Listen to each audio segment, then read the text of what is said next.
what happens when one of the two holders of the joint safe deposit locker dies, leaving a nominee, and the locker doesn't have the survivorship clause. That's what we are going to discuss today in the Market Secrets investment series. Before we get started with the today's session, I'd like to mention that we at Market Secrets had recently launched Algo Traders Program ATP.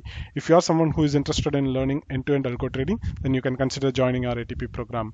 I'll leave the link to it in the description section of this video. And with that note, let's jump into today's session on what happens when one of the two account holders of the joint safe deposit locker dies, leaving a nominee, and there is no survivorship clause for the joint locker. Let's start with some assumptions for this particular scenario. So, like I mentioned, this is a joint safe deposit locker. Okay, so joint safe deposit locker, and one of the two holders of this locker dies. So two people will have access to the locker, and one of them dies. And there is a nomination available for the deceased person. So each one can nominate their own nominees, and for the dead person, there is a nomination available. Okay, and there is no survivorship clause in the joint account locker. Okay, so these are the assumptions. Now, what are the documents required to claim this locker?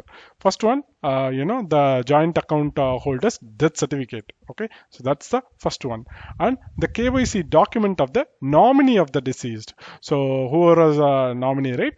We need KYC document of the nominee of the dead person. Okay, so once you have these documents, what you can do is that you can submit the claim at the bank. So now what the action will be taken by the bank? So if all the documentation is good, the bank will provide you with the access to the locker.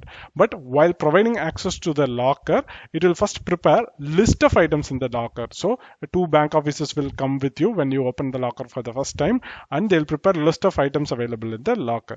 Okay, so to whom the access will be provided? Okay, so this joint access should be given to survivor along with the nominee of the deceased. So this is a general practice. So this is a joint account. So the survivor is nothing but the other joint holder. So one of the person is dead, but there is another guy, right? So he will continue to get the access, but along with that, the nominee of the deceased will also have access to this particular joint locker.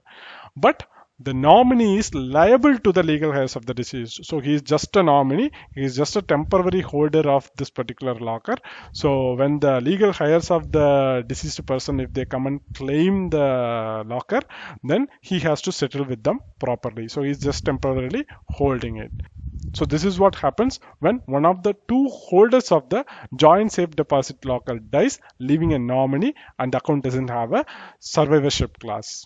If you have any queries, comments, or feedback about this episode, let me know in the comment section. I'll be happy to address it. Also, hit the like button if you have liked this video and share it with your friends if you find it useful. Also, subscribe to our YouTube channel and click the bell icon to get notified whenever we upload a new video or conduct a live session. Thanks for watching. Have a great day. Goodbye.